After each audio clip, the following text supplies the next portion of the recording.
Break के बाद एक बार फिर से आपका स्वागत है आवाज समाचार में। राज्यों के वित्त मंत्रियों के साथ आज हुई प्री बजट बैठक में फुटवियर और टेक्सटाइल पर जीएसटी की दरों में बढ़ोतरी का फैसला टालने की मांग उठी। साथ ही जीएसटी मुआवजा 5 साल के लिए और दिया जाए, ऐसी मांग भी रखी गई ताकि राज्यों को कोविड की वजह से अधिक दबाव का सामना न करना पड़े। वित्त मंत्री निर्मला सीतारमण आज राज्यों के वित्त मंत्रियों के साथ प्री बजट मीटिंग कर रही हैं। बैठक में दिल्ली के वित्त मंत्री मनीष सिसोदिया ने फुटवियर और टेक्सटाइल पर दरें घटाने की मांग की। छत्तीसगढ़ के मुख्यमंत्री और वित्त मंत्री भूपेश बघेल ने कहा कि राज्यों का मुआवजा 5 साल तक और दिया जाए। अब इस पर अंतिम फैसला कल होने वाली जीएसटी काउंसिल की बैठक में लिया जाएगा। मैंने सुझाव दिया कि पूरे देश के किसानों की जो उपज है उसे एमएसपी में खरीदने की व्यवस्था हो। जीएसटी कंपेंसेशन के लिए 5 साल बढ़ाया जाना चाहिए या इसकी स्थायी हल खोजा जाए। केंद्र सरकार को जीएसटी कंपेंसेशन अब आगे बढ़ाना चाहिए। इस पे काफ़ी सभी राज्य जोर दे के बात कह रहे हैं। दिल्ली की तरफ से मैंने 3-4 मुद्दे और रखे थे। पहला मुद्दा यह है कि केंद्रीय करों में दिल्ली को हिस्सेदारी नहीं मिलती है, केवल 325 करोड़ रुपए मिलते हैं, जबकि बाकी सब राज्यों को 10-10, 15-15 हज़ार करोड़ रुपए मिलते हैं। 42% ऑफ द टोटल कलेक्शन मिलता है, तो दिल्ली को वो भी देना शुरू किया जाए। वाइब्रेंट गुजरात समिट की तैयारियां जोर शोर से चल रही है। इस बार समिट में 20 देश हिस्सा ले रहे हैं और 10 जनवरी को प्रधानमंत्री वाइब्रेंट गुजरात का उद्घाटन करने वाले। तो क्या तैयारी है, क्या फोकस एरिया, जानने के लिए चलते हैं हमारे संवाददाता मनीष देसाई हमसे जुड़े हुए। मनीष, बताएं क्या तैयारियां हैं।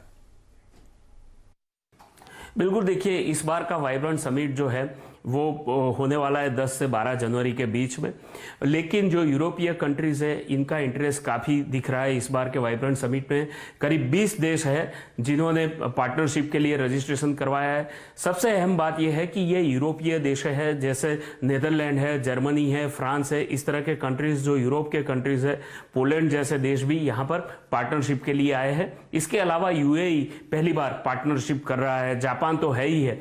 मतलब 20 कंट्रीज जो है वो पार्टनरशिप कर रहे हैं। 10 तारीख को जो इवेंट होना है 10 जनवरी को, इसके पहले 1 महीने पहले से गुजरात के मुख्यमंत्री और इनके अलग अलग रिप्रेजेंटेटिव्स जो आईएएस अफसर थे वो अलग अलग देश में गए थे और इसका ये नतीजा है कि 20 कंट्रीज इस बार पार्टनरशिप के लिए आए हैं। जो सेक्टर्स है फोकस के, उसमें देखा जाए तो डिफेंस, एनर्जी, टूरिज्म, एजुकेशन, इस तरह के सेक्टर है जहां पर काफी सारा फोकस इस बार देखने को मिला है।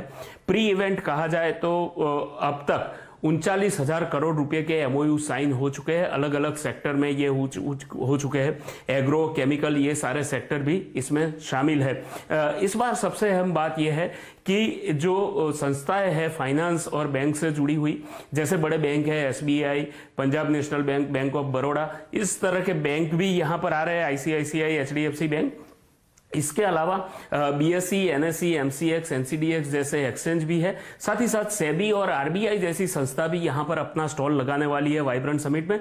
वजह यह है कि गुजरात एक बहुत बड़ा ऐसा स्टेट माना जाता है जहां से इक्विटी और कमोडिटी में काफी निवेश होता है। तो ऐसे लोगों को अवेयर करने के लिए, एजुकेट करने के लिए ये संस्थाएं यहाँ पर अपने स्टॉल लगाने वाली है।